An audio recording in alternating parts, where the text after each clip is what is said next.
What is the sweetest revenge you've ever taken? I used to live in an apartment when I was 20 where we had assigned parking spaces.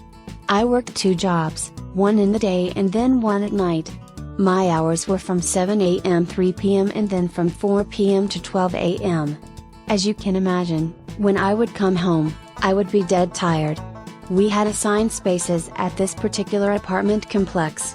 There was one girl who would always park her car over the line and partially in my space, which would block me from parking in my assigned space. When this would happen, I would have to park in the visitor spaces, which were a long distance away from my apartment unit, and then walk back to the building late at night, early in the morning. That community was very dark at night and I felt very on edge walking alone in the wee hours of the morning back to my apartment from the visitor spots. I was respectful, so even though this went on for almost a month, I didn't go knock on the girl's door when I got home because it was such a late hour and I knew she would be sleeping. I knew the girl. She and I were kind of frenemies and I knew her before she moved into the complex. Her best friend liked a guy, but had been afraid to tell him. I met the guy and dated him. Her friend held a grudge, so she did too.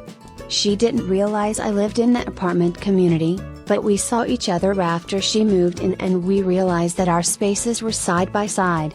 We weren't cozy with each other, but I didn't have any issues with her directly. I finally had enough of her parking over the line, and blocking me from parking in the spot I was paying for, and I decided to talk to her one weekend when I was well rested and calm. I went to her apartment and asked her really kindly to please park her car only in her space. She already knew I worked multiple jobs and got home late and I explained that the way she parked was causing me to have to walk in the dark from the visitor spots. She laughed me off, but then apologized and agreed to park only in her spot. I stayed completely calm when I talked to her and, after that talk, I thought we had an understanding. I was wrong.